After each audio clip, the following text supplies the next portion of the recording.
Dan Haifley and I started 10 years ago writing these columns called Our Ocean Backyard. So each of us takes every other week and write about some, could be a local issue, could be a global issue. I'm an activist, so I have a network of friends and I talk about threats to the environment. I talk about ocean concepts that Gary also works with. So we're able to really blend together in alternating and writing this column. It's been a great collaboration. We've been good friends for a long time, and writing together has been a lot of fun. I think there's just a lot around the Monterey Bay Area that intrigues people, and the more they know about it, I think the more they can appreciate it and sort of take care of what we have here. And Dan and I write two different kinds of columns.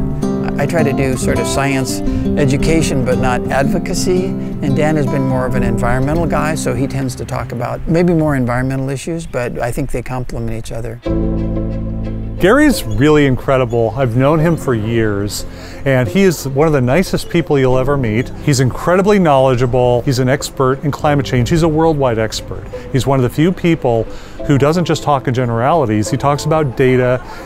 He has actually been able to analyze trends over the years. He's been doing this for 50 years, and he's been teaching, and his ideas have been tested. And these are serious issues. But Gary imparts that serious information with a sense of joy. We can do this, is his attitude. We can make a difference, and we'll have some fun doing it. And that's the way you've got to approach this stuff. You have to have a little bit of fun, and that's Gary.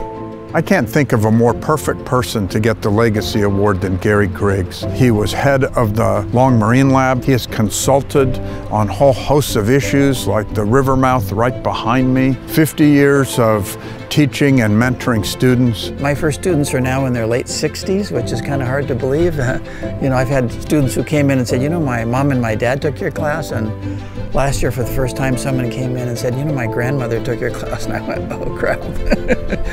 So time goes by, but I think my interest and enthusiasm continues, or I wouldn't do it. Gary's expertise is the expertise we need because he knows how to take the science and the problems and bring people into it in a way they understand it. And as we have great science, it doesn't mean anything unless you can explain it and motivate people to deal with it. That's the role Gary plays.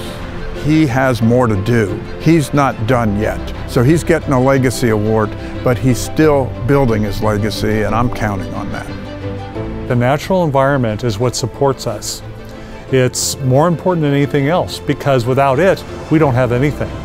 So for me, it was natural to go to work for Save Our Shores and work to protect the natural environment, work to fight offshore oil, help establish a national marine sanctuary. And then Jack O'Neill hired me to run O'Neill's Sea Odyssey to work with a wonderful team that takes students out onto the ocean and teaches them not only science and technology as it relates to ocean conservation, but also learning to protect the ocean resource itself.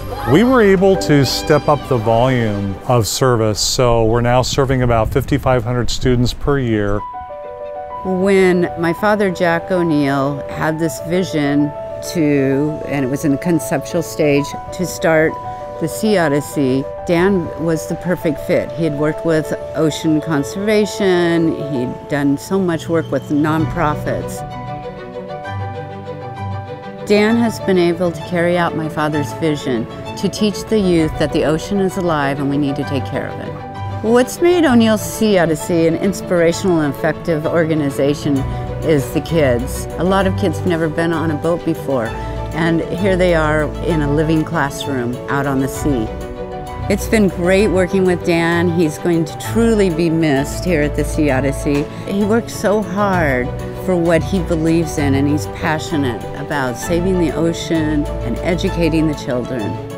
I'd like to thank the Santa Cruz Area Chamber of Commerce for honoring Gary and I. I'd like to thank the incredible team at O'Neill's Sea Odyssey, volunteers, donors, board of directors, advisory board, everybody. We have the best team possible. We have an amazingly creative staff. Thank you for all you do. And I'd like to thank my family, in particular my wife Rebecca, who's been an incredible life partner. She's put up with me for 30 years. My son Aaron, who's put up with me for 28. My daughter Julia has put up with me for 26. We have a wonderful family, and I'm very grateful. Well, I'm really grateful for the Chamber for the award tonight. My family, my colleagues, you know, the people that have been encouraging and supporting over the years, because as I say, one person doesn't ever accomplish things completely by themselves. There's always an army in the background.